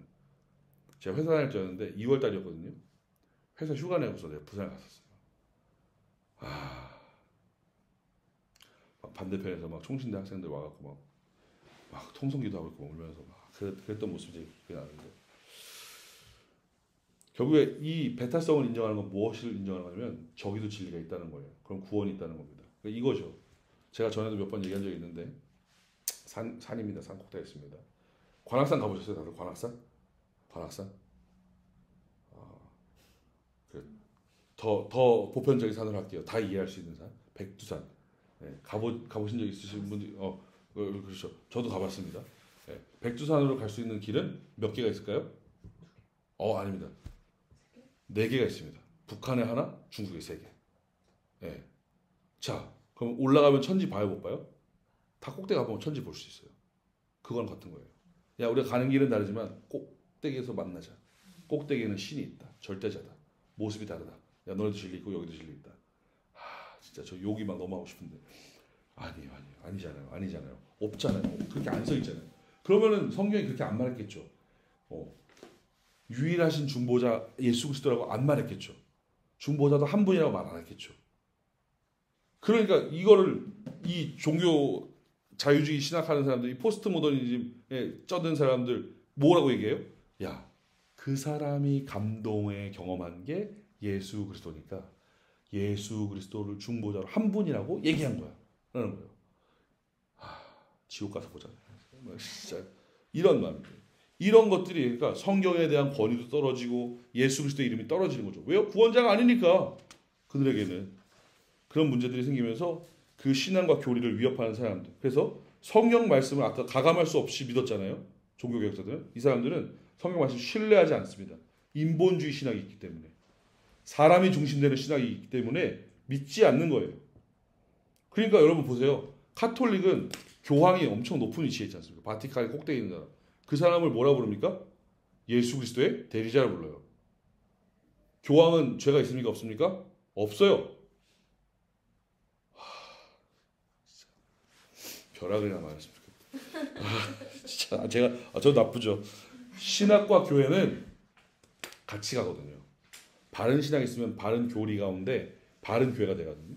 근데 인본주의는 바른 신학이 아니지 않습니까? 하나님 중심이 아니잖아요. 어떻게 창조주와 피조물이 있는데 제가 애들한테 얘기할 때 전 레고를 굉장히 좋아했습니다. 어릴 때. 중3 때. 그때까지도 통을 버리지 못했어요. 네, 그 수만 피스를 어떻게 버려요? 그 몇십 년을 모은 걸. 그래서 커서 그 꿈을 다시 실현했죠. 네, 30살이 됐을 때 레고를 사갖고 만들어요. 그 다음에 이 지퍼락에다가 다시 리패킹을 합니다. 원래 팔았던 대로. 그러니까 한 번 만들고 딱 보고 사진 찍고 마음에 들고 다시 파는 거예요. 그럼 10만 원짜리 사면 8만 5천 원, 9만 원을 팔 수 있거든요. 그러니까 한 번 즐기는 거예요. 10,000원 주고. 그런 식으로 했었는데 제가 갖고 있던 레고 사람이 한 150개 이상 있었어요. 근데 전 그 중에서 수염 나고 애꾸인 애가 제일 좋았거든요. 악당으로 나왔던 애인데 다른 편에서. 근데 저 그냥 걔가 주인공이에요. 제 거에서. 내 맘인데 창조주가 주관자인데 왜 피조물이 중심이 돼서 해석할 수 있냐는 거예요. 우리에게 주시는 신적 계시의 이해도가 한계가 여기까지인 것 뿐인데 왜 이걸 넘어서 우리 것으로 만들어서 창조주를 우리 마음대로 해석하느냐는 거죠. 말이 안 되잖아요. 우리한테 해석하게끔 이 성경을 주셔갖고 이것으로 가게끔 하시는 곳, 이것으로 보게끔 하시는 것을 보는 것이 신학의 한계가 명확한 거 맞는데 넘어서 잘못 해석가 오인한다는 거예요. 그러면서 신학이 문제가 되니까 교회가 문제가 되는 거죠. 결국에 교회가 문제가 되는 건 뭐예요? 성도가 세상을 사는 삶이 문제 있는 것으로 바뀌어지는 겁니다. 하나님이 없어지고 하나님이 작아지고 하나님이 가리워지는 신학으로 변경되기 시작한 거죠. 이게 이 인본주의 신학의 큰 문제인 겁니다. 그리고 아까도 얘기했잖아요. 구원자는 한 분이신데 얘네는 그리스도의 유일성을 믿지 않는 거예요. 그리스도가 한 분이 아니라 누구다? 여럿이 있다. 여기도 구원이 있고 저기도 구원이 있다. 그러니까 이것을 우리가 뭐라고 얘기하면 이제 예수 그리스도가 곧 하나님이시기 때문에 우리를 위해서 죽으실 수 있었고 그분이 죄가 없으심으로 그리스도가 될 수 있는 것이잖아요. 우리를 위해서 죽으신 대속자가 될 수 있는 것이잖아요. 근데 그분이 하나님의 아들이 아니라고 믿죠. 그들은. 그래서 그것을 무엇이라 하냐면 예수 신 아니야. 예수는 무슨 일을 행할 때 하나님이 능력을 그때그때마다 주셔갖고 그 순간순간 뭔가 할 수 있었던 거야. 이런 식으로 얘기합니다. 그래서 이걸 양태론 혹은 그 안에 또 여러 가지 일들이 있는데 그걸 군주신론이라고 부르는 내용인데 그 군주신론 안에 양태론이 포함되어 있는데요. 이겁니다. 그 군주신론이 얘기하는 그 가장 주요한 내용 중에 하나는 이거예요. 예수 그리스도가 하나님이 아니시다. 그러니까 요한복음의 말씀을 아예 깡그리 무시한 거죠. 그러니까 예수 그리스도는 곧 하나님이 아니신. 그러니까 예수라는 사람이 있는데 하나님이 능력을 주셔서 그때마다 5,000명도 먹이고 이런 일들을 할 수 있었고 결국에 십자가에 달려 죽을 때 저 사람 죽은 거야. 그러니까 제가 우리를 구원할 수 없어. 이렇게 됩니다. 그리고 예수 그리스도가 삼위로 있는 그 성자 하나님이 아니신 그냥 하나의 하나님께서 이 역할 하셨다는 거예요. 예를 들면 이런 거죠. 옛날에 어른들이 이런 표현 썼어요. 저는 그게 참 감사한 게 중3 때 그거 다 이단이야라 그래갖고 제가 아직도 기억하는데, 하나님은 태양이신데 따뜻한 빛이 막 나가고 따뜻한 열기, 태양의 열기가 성령님이고 빛으로 오신 게 예수님이다. 그거 양태론입니다. 양태론. 삼위의 하나님은 각각 계시며 한 분이신 분이에요. 같으시나 같지 않은. 이거를 이해하는 건 사람의 머리로 지식으로 할 수 있는 게 아닙니다. 이해하기 위해서 믿는 거 맞아요. 믿기 위해서 이해를 하려고 하면 이해할 수 없는 거예요. 믿어지는 게 은혜이기 때문에. 그런데 유일성을 부인하는 거죠. 예수 그리스도 말고 딴 신이 있다. 또 딴 구원이 있다. 그래서 종교다원주의로 가게 되죠. 그러니까 성경 무시하죠. 인간적인 해석으로 바꿔버렸죠. 그래서 그대로 받지 않으니까 이런 일들이 생겨나는 거예요. 그리고 마지막으로는 로마 카톨릭 교회가 그리스도의 유일성을 무시했죠. 그러니까 그리스도만이 중보자가 아니다. 누가 또 중보자를 했어요 아까? 네, 마리아. 그러면서 이 WCC를 가장 주도한 단체가 카톨릭입니다. 왜냐하면 카톨릭은 항상 마음속에 야망이 있습니다. 어떤 야망이 있을까요? 야, 루터가 그거 반박문 안 붙였을 때까지 우리밖에 없었어. 야, 우리 밑에 다 깔려 있었어. 세계의 모든 교회가 우리로부터 시작됐는데 우리만 다시 들어야지.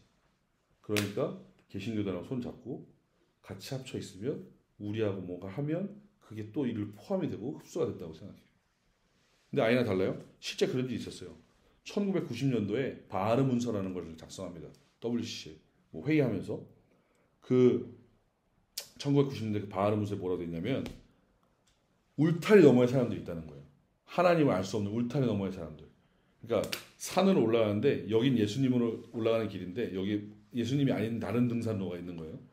올라가면 만나는데 이 사람들에게도 알 수 없는 방법으로 구원이 간다. 라고 얘기하는 거예요. 아, 이거 말이 안 되잖아요. 예수 그리스도로 말미암아 구원 받는다고 얘기했고 성경이 그렇게 말하는데 알 수 없는 방법으로 울타리 넘어 있는 사람에게, 그러니까 이런 겁니다. 이순신하고 세종대왕이 예수님 몰랐잖아요. 이 당시에 그 사람들이 있었을 때 이 사람이 좋은 일하고 착한 일 했으니까 이 사람들도 구원 받을 수 있는 어떠한 여력이 열려 있다는 겁니다. 왜요? 알 수 없는 방법으로 분명히 뭔가 있을 수 있다는 거예요. 말도 안 되죠. 예수 그리스도로만으로 유일하게 구원 받는다는 것을 명확하게 성경이 명시하는데, 그럼 왜 그때 당시에 왜 우리나라 사람들은 그걸 모르게 했는데요? 우리나라 사람들 빨리 알았으면 고구려 백제 신라 때부터 예수 믿고서 얼마나 잘 자랐을까? 왜 피조물이 또 개겨요? 창조주 되신 하나님의 그 생각과 어떠함을 우리가 알 수 없는데 왜 우리 관점으로 그것을 판단하고 결정하려고 하냐는 거죠. 오히려 주신 은혜에 감사하지 않는 어리석음이 거기서부터 더 등장하게 되는 겁니다. 그래서 이 로마 카톨릭이 그 그리스도가 유일한 중보자가 아닌 결국에 이 메디트리아스 그 라틴어가 제가 잘 모르지만 이 중보자로서 마리아를 세운 게 제2차 바티칸 때 또 한 거예요. 얘기를 해요. 명명합니다. 그러니까 이 안 좋은 것을 제2차 바티칸 공회 때 다 얘기해요. 그리고 이게 얘기가 나온 게 지금으로부터 불과 100년밖에 안 됐습니다. 1915년에 이 얘기를 먼저 한 사람이 누구냐면 베네딕트 15세 교황 중에 교황이었던 사람 베네딕트 15세라는 교황이 있었는데 그 교황이 얘기한 거예요. 야, 마리아도 이래. 그러니까 그 다음에 있었던 바티칸 공의회 때 제2의 바티칸 공의회 때 그걸 명명시킵니다. 공문화에 해요. 그래서 이거 치면 나와요 인터넷에. 자기들이 써놓은 거니까요. 자기들이 들어오는 카톨릭 신자들한테 설명해 줘야 되는 거고 해야 되니까 써 있습니다. 말도 안 되는 거죠. 말도 안 되죠. 한 분 하나님께서 다양한 역할로 모여서 있다가 이때는 이렇게 이때는 이렇게 이것도 말도 안 돼요. 한 분이신 그 하나님이 곧 예수 그리스도시고 삼위의 이거를 네, 저는 그만큼 보이셨다라고 생각합니다. 네. 이런 문제들이 있었어요. 그래서 이 문제들이 있는 세력들, 이 로마와 교회와 이런 것들로 인하여서 우리를 흔듭니다. 포스트 모더니즘과 이 로마 카톨릭의 그 어떠한 종교다원주의에 대한 부분들이. 그럼 그 가운데 우리는 다시금 이 솔라 스크립트라와 더불어서 솔루스 크리스투를 붙잡아야 할 수밖에 없어요. 왜요? 이것이 우리가 참된 신앙을 갖게 하는 유일한 방법이기 때문입니다. 이 오직 그리스도를 다시금 우리가 정돈하고 붙잡을 때에 우리에게는 첫 번째로 이 3번인데 성경을 하나님의 말씀으로서 다시금 권위를 되찾게 하는 거예요. 이 사람들은 권위를 없다고 얘기하는 이 상황 가운데 솔루스 크리스투스, 오직 그리스도. 아, 그렇지. 이걸 붙잡는 것이 우리에게 주는 건 하나님의 말씀을 더욱더 공교하게 믿게 된다는 거예요. 왜요? 그것이 거기서부터 나왔기 때문에. 성경을 통해서만 드러나는 유한한 구원의 길이잖아요. 여러분들 성경 말고 다른 데서 예수 그리스도가 구원의 길입니다라고 얘기하는 거 들어본 적 있으세요? 제가 지난주에도 이런 얘기 했는데 누가 얘기하는 거 들었어요. 그 사람 어디서 봤을까요? 성경에서 봤겠죠. 성경 말고 다른 거 얘기하는 데 없어요. 성경 말고 예수 그리스도가 구원이라고 얘기하는 사람 없다는 거예요. 성경과 가장 비슷한 성경을 굉장히 흡사하게 모방한 종교 서적이 하나 있죠. 꾸란. 이슬람 애들이 보는 코란. 거기에는 마호멧이잖아요. 마호멧은 구원자가 아닙니다. 그러면 여기에 또 나왔겠죠. 예수도 있고 마호멧도 있으니 이 둘 외에는 다른 중보기가 없느니라. 아니라는 거예요. 근데 너무 웃긴 건 꼬란 보는 애들은 예수는 뭐라고 믿을까요? 예수를 뭐라고 믿을까요? 선지자. 이사야와 같은 선지자. 선지자로 믿습니다. 그래서 그 내용 말씀으로서 권위를 다시 찾게 하는 것, 그리고 오직 그리스도를 붙들 때에 참교회와 거짓교회를 분별하게 됩니다. 분별. 그럼 거짓교회는 뭐예요? 중보자가 또 있다는 얘기를 하는 것이고 하나님의 말씀의 주권을 깡그리 무시하는 것이 그렇게 되는 것이겠죠. 너무너무 중요한 얘기입니다. 너무너무. 종교다원주의 배격하게 됩니다. 왜요? 한 분이신 거 아니까 우리는. 여기도 구원이 있고 저기도 구원이 있다? 방법적으로 다 이렇게 저렇게 할 수 있다? 안 믿죠. 말도 안 되는 얘기라는 거 우리가 안다는 거예요. 특별히 이 얘기 하려고 하는데 이런 표시 보신 적 있습니까? 이거 제가 그냥 그릴게요.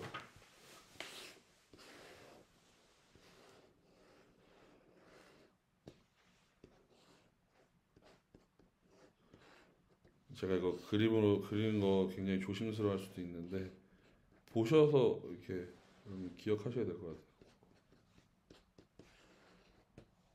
자, 이거 뭐 같아요? 뱀. 자, 이건 일단 뭘까요? 십자가죠. 십자가죠. 이게 뭐예요, 이게? 날개? 저 있어요. 예수님, 날개, 천사. 제가 이런 거 진짜 안 좋아하는데 제가 한번 쓱 보여드릴게요. 이거는 여러분들이 제가 그림을 못 그리니까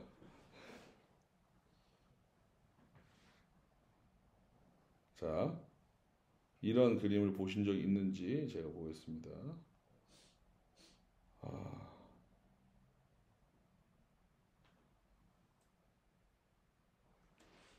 자, 이런 그림인데요. 확대가 되나? 내 핸드폰인데 내가 왜 잘 못 쓰지?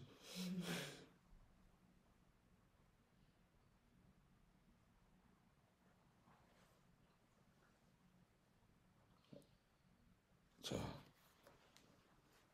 내 핸드폰에 저장하는 것 자체도 기분이 너무 나쁘다. 자, 이거를 보셔야 돼요. 뒤에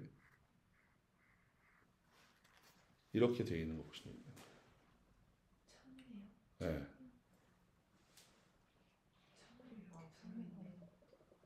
십자가 뒤에 천으로 이렇게 되어 있죠. 천을 이렇게 걸어놨잖아요. 자, 이게 뭐냐면 이거를 이거를 마리아의 십자가라고 부릅니다. 네, 마리아의 십자가. 천을 걸었는데 M이에요. 그냥 건 게 아니라 M. 이니셜 M을 걸어놓은 거거든요. 그래서 이게 뭐예요? 십자가는 우리가 그것이 의미하는 바가 뭡니까? 그냥 단순한 사형대가 아니고 형틀이 아니라 우리를 위하여서 우리의 유일하신 중보자 예수 그리스도가 우리를 위해 십자가를 지심으로 죽으신 그러니까 대속의 은혜를 바라보게 하는 묵상케 하는 한 도구인데 그 중보의 역할을 감당하신 예수 그리스도 달린 그 십자가에 M을 거쳐놔요. 천을 그렇게 거쳐놓은 이유가 있어요. 그냥 거쳐놓은 뭐 모르는 마리아의 그 스펠입니다. 그래서 이걸 어디서 하는 천주교에서 하는데 여러분 이거 통합 측에서도 걸고요. 다른 교단에서 겁니다. 그리고 우리 교단은 십자가 안 놓쳐 일부러. 여러분들 영상 쓸 때 그래갖고 제가 처음에 와갖고 우리 교회에서 왔는데 부활주일 영상 봤는데 그거 써갖고 이단이라 그래서 제가 막 욕했어요. 진짜로. 그때 당시에 목사님한테 죄송하지만 모르시고 했던 거겠죠. 아니면 우리랑 신앙이 달랐든지. 근데 굉장히 중요한 거죠. 우리가 그것을 바라보고 묵상해야 될 것이 있는데 교묘하게 있다는 거예요. 우리 교단 안에서도 모르는 사람들 몰라요. 이런 문제들이 존재한다는 겁니다. 예수 그리스도만이 오직 유일한 구원자이신데 그분만이 유일하게 길이요 진리요 생명이신 분이신데 그것과 더불어서 함께 무언가를 떠올리게 하고 바라보게 하는 것 아주 교묘합니다. 사람들은 보면 익숙해져요. 이거요. 제가 어제죠. 어제 신방 마치고 돌아오는 길에 성당 앞을 지나가는데 어린아이였어요. 아주 어린아이인데 엄마하고 할머니하고 같이 들어가는데 그 앞에 마리아 석상 있잖아요. 그 앞에서 막 쓰레기가 떨어져 있고 막 이런 걸 하는데 막 줍고 있더라고요. 그리고 아주머니는 옆에 그 난 잡초들을 다 뽑고 있더라고요. 그래서 그거 보면서 하면서 할머니가 머리를 이렇게 숙이면서 저 인사를 가르치는 거예요. 그래서 보면 이거요. 하면 있고 생각 없이 바라보면 그게 왜가 된다는 거예요. 채반에 안 걸으면 그냥 퉁 하고 들어갔을 때 이게 언제부터 있었지? 계속 있었으니까 나쁜 거 아닌가 보네. 오해한다는 거예요. 잘못된다는 거예요. 이런 문제들을 우리가 제대로 걸러낼 수 있는 것입니다. 오직 그리스도라는 것이 명확해집니다. 그리고 아까도 말씀드렸지만 산 믿음, 이 리빙 페이스, 아까 말했던 칭의와 성화가 함께 있는 것, 예수 그리스도로 말미암아 주어지는 것, 성령의 역사 가운데 우리가 살아가게 되는 것, 그 함께 있는 것에 신학이 계속되면서 그게 있으면 뭐가 되느냐? 이거는 제가 이제 원래 좀 더 개인적으로 썼는데 개인과 사회의 개혁의 원동력이라고 썼는데 교회로 쓴 이유는 더 큰 의미를 쓴 거예요. 교회가 곧 나도 교회 아닙니까? 내가 교회 아닙니까? 왜요? 너는 그리스도의 성전이라 몸된 교회라 말씀하신 이유가 있지 않습니까? 이 예수 그리스도가 구원자이심을 제대로 아는 것, 곧 그분으로 말미암아 그분을 믿음으로 의롭다함을 얻고 그 의롭다함을 얻은 인생에게 그대로 버려두시지 않으시고 보내셔서 역사하시는 성령 가운데에 그 성령의 견인으로 성도를 끝까지 그 하나님 앞으로 이끌고 가는 이 두 가지의 삶이 연결되어 있는 이 리빙 페이스, 산 믿음이 있다면 개인, 교회가 바뀌게 됩니다. 예수 믿는 인생과 예수 믿지 않는 인생은 달라요. 물론 더 많이 부단히 바뀌어야겠죠. 저 같은 경우는 뭐 그렇겠죠. 아직까지도 개떡 같은 인생을 살고 있어갖고 그런데 바뀝니다. 변화되는 것이죠. 개인이 바뀌면 지역이 바뀌고 나라가 바뀝니다. 한 사람이 회개하고 그 한 사람의 회개로부터 회개의 운동이 물밀듯이 일어났던 것이 1907년의 부흥 아니었습니까? 평양 대부흥이. 진짜 그렇게 됐을 때 평양의 어떠한 내용을 쓴 글을 보면 이렇게 돼 있어요. 주일날 그 평양의 기생집들이 모두 문을 닫았다 그랬어요. 예배를 드리기 위해서. 평양은 그 당시에 서울과 비교할 수 없을 만큼 번성했던 동네입니다. 전국의 팔도 상인들이 저 중국으로 넘어가기 위한 그 어떠한 교두보를 삼고 거점을 삼으면서 움직였던 곳이 평양이에요. 평양은 대동강을 따라서 배를 타고 중국으로 넘어가기도 편했던 곳이고 여러분 생각해 보세요. 한 사람이 예배드리고 한 사람이 변화되고 한 사람이 진짜로 참된 그 믿음, 예수 그리스도를 믿음으로 그 구원 얻음, 하나님의 말씀을 믿는 그 믿음으로 살았더니 그 지역이 바뀌어서 지금 오늘날 치면 이런 거죠. 서울이 주일날 술집이 하나도 문을 안 열었다는 얘기입니다. 그런 일이 생긴다는 것이죠. 그래서 존 칼빈은 이렇게 얘기합니다. 칼빈은 이렇게 얘기했어요. 결국에 그 예수 그리스도, 솔루스 예수 그리스도, 그 그리스도만이 오직 우리의 구원자가 되시는 것을 제대로 믿게 되면 그 말씀을 따라서 회개하게 되어 있다고 했어요. 그 회개함으로 우리의 삶이 생명으로 이루는 합당한 삶으로 변하게 된다고 얘기했단 말이에요. 그러니까 야고보서의 얘기가 동일하겠죠. 그러니까 이런 것이 실질적으로 우리 삶 가운데 있도록 하는 것이 오직 그리스도가 무엇인지에 대해서 다시금 알 때에 세워진다는 겁니다. 첫 번째 주에 했던 그 솔라 스크립투라 떨어질 수 없이 하나님의 말씀으로 알고 그 말씀 가운데 우리에게 주신 구원이 오직 예수 그리스도임을 아는 것. 예수 그리스도만이 우리의 구원임을 알아서 그 말씀을 온전히 하나님의 말씀으로 수납하는 것. 이것이 사고적으로 우리 가운데 있을 때에 우리의 삶이 완전하게 개혁으로 바뀌어 나간다는 것이죠. 그리고 교회가 이것 외에 다른 이야기를 한다? 교회가 이것 외에 다른 것에 더 힘을 쓴다? 교회가 이것을 가르치지 않고 다른 것을 통하여서 무언가 영광을 누리려고 한다? 다 개코 같은 겁니다. 다 개코 같은 거예요. 네. 너무나도 명확합니다. 너무나도 명확해요. 그래서 저는 이 얘기를 하고 마무리하겠습니다. 언젠가 되겠지 식은 절대 안 됩니다. 하다 보면 되겠지. 광의적 의미로 봤을 때 이 정도만 해도 되겠지. 와우, 없어요. 그게 하나님의 설교랑 똑같은 거 하는 거예요. 그러면 복음을 전해야 되는 거고 명확하게 내가 집에서 이겁니다. 집에 애가 안 믿어요. 애가 신앙이 없어요. 야, 내가 옆에서 성경 보고 뭐 하고 있으면 나 보고 언젠가 따라하겠지.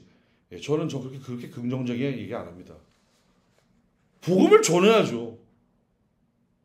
예수 그리스도 안 믿으면 너 죽어 얘기해야 되는 거예요. 제가 중등부 와서 처음 애들한테 소리 질렀거든요. 예수 안 믿고 서울대 가고 의사 되고 박사 돼봐라. 너네 그냥 예수 안 믿고 그렇게 살면 그냥 지옥 갈 서울대 간 쓰레기라고. 제가 그렇게 얘기했어요. 그건 학교를 폄하하려고 하는 것도 아니고 다른 이야기를 하려고 하는 거 아니에요. 그냥 이 아이들이 구원받는 길이 그밖에 없다는 거예요. 똑같아요. 예수 그리스도만이 오직 그 말씀을 기록한 것으로 오직 우리가 알지 않으면 안 바뀝니다. 안 바뀝니다. 교회도 개인도 사회도 가정 절대 안 바뀌어요. 그럼 해야 돼요. 하는 거예요. 듣든지 아니 듣든지 하는 겁니다. 그 다음은 하나님이 하시는 거니까. 나한테 주신 그 몫이에요.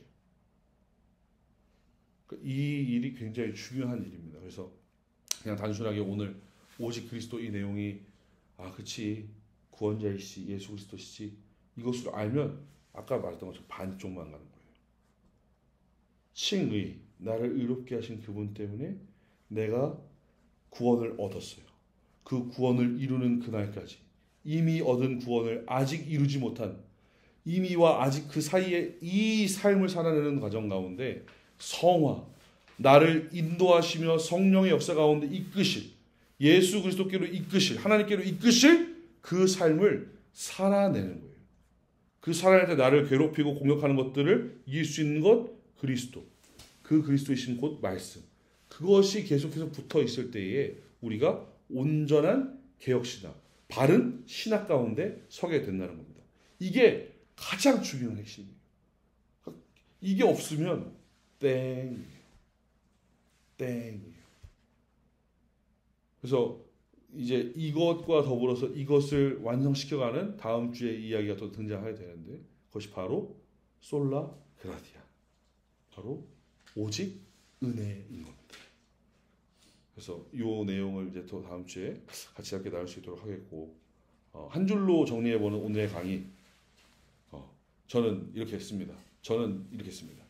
예수 천당 불신 지옥 없어요. 다른 거 없어요. 다른 거 오직 그리스도만이 예, 오직 그리스도만이. 그리고 제가 원래 예수 전다 불신족 쓰기 전에 그거 썼어요. 마태복음 16장에 우리 베드로 형의 고백이죠. 주는 그리스도시요 살아계신 하나님의 아들이시니이다. 명확한 고백이거든요. 예수 그리스도, 주는 그리스도시요 메시아이십니다. 당신만이 우리를 하나님께로 인도하실 유일한 구원의 문이십니다. 곧 당신은 하나님이십니다. 완전한 디모데전서 2장 5절을 그냥 완전히 이 고백이 있어야 합니다.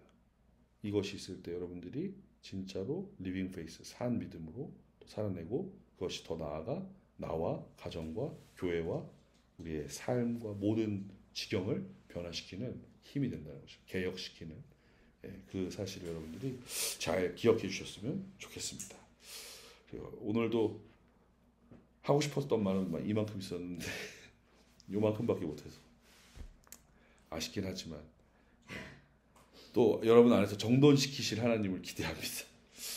아무튼 오늘도 수고 많으셨고 다음 주에 또 깊은 마음으로 함께 또 만나 뵙겠습니다. 자, 수고하셨습니다. 감사합니다. 네.